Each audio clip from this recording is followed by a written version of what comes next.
नागपुर में रक्षा मंत्री राजनाथ सिंह की उपस्थिति में इकोनॉमिक एक्सप्लोजिव्स लिमिटेड द्वारा तैयार मल्टी मोड हैंड ग्रेनेड मंगलवार को भारतीय सेना को सौंप दी गई। इस अवसर पर आयोजित कार्यक्रम में रक्षा मंत्री राजनाथ सिंह ने कहा कि ये दिन रक्षा के क्षेत्र में देश को आत्मनिर्भर बनाने के लिए ऐतिहासिक दिन है। निजी कंपनी इकोनॉमिक एक्सप्लोजिव्स लिमिटेड को भारतीय सेना के लिए 10 lakh multi mode hand grenades करने का काम दिया गया है। मंगलवार को नागपुर में रक्षा मंत्री राजनाथ सिंह की प्रमुख उपस्थिति में कंपनी द्वारा तैयार 1 लाख हैंड ग्रेनेड्स की पहली खेप भारतीय सेना को सुपुर्द की गई। इस दौरान सेना प्रमुख जनरल एम नरवणे और डीआरडीओ के चेयरमैन डॉक्टर सतीश रेड्डी भी उपस्थित थे। रक्षा क्षेत्र में पहली बार सार्वजनिक और निजी क्षेत्र की भागीदारी से नागपुर के इकोनॉमिक एक्सप्लोजिव्स लिमिटेड कंपनी को मल्टी मोड हैंड ग्रेनेड्स तैयार करने का काम मिला है। कोरोना के संकट काल में मात्र 5 महीने में ही कंपनी द्वारा 1 लाख ग्रेनेड तैयार किए जाने पर रक्षा मंत्री राजनाथ सिंह ने कंपनी की भरपूर सराहना की। जबकि कोविड की दूसरी लहर तो सारे देश की व्यवस्था थम गई थी, उन विपरीत परिस्थितियों में भी जो कहा था उसे पूरा किया।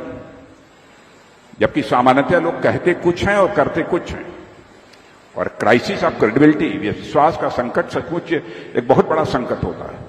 लेकिन क्राइसिस ऑफ क्रेडिबिलिटी सत्यनारायण जी नहीं पैदा होने दी, इसलिए मैं इसके लिए मैं सत्यनारायण जी को अपनी तरफ से बधाई देता हूं। जो कहा था उन्होंने कर दिया,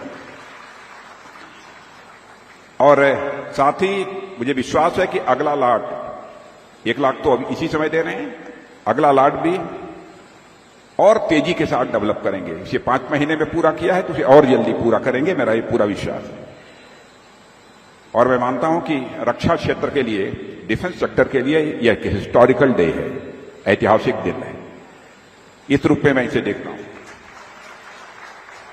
और आपने सिद्ध कर दिया है कि यह प्राइवेट इंडस्ट्री बिना किसी सहारे के जो चल ही नहीं सकती, यह जो धारणा रही है, इस धारणा को पूरी तरह से आपने तोड़ दिया है।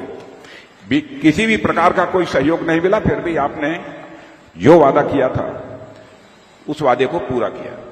और आत्मनिर्भरता की दिशा में मैं मानता हूं कि एक बहुत बड़ी यह एक उपलब्धि है हमारे भारत की, और जो कुछ भी आपने किया है इसे आत्मनिर्भरता की राह में एक बहुत बड़ा मैं इसे पड़ाव मानता हूं।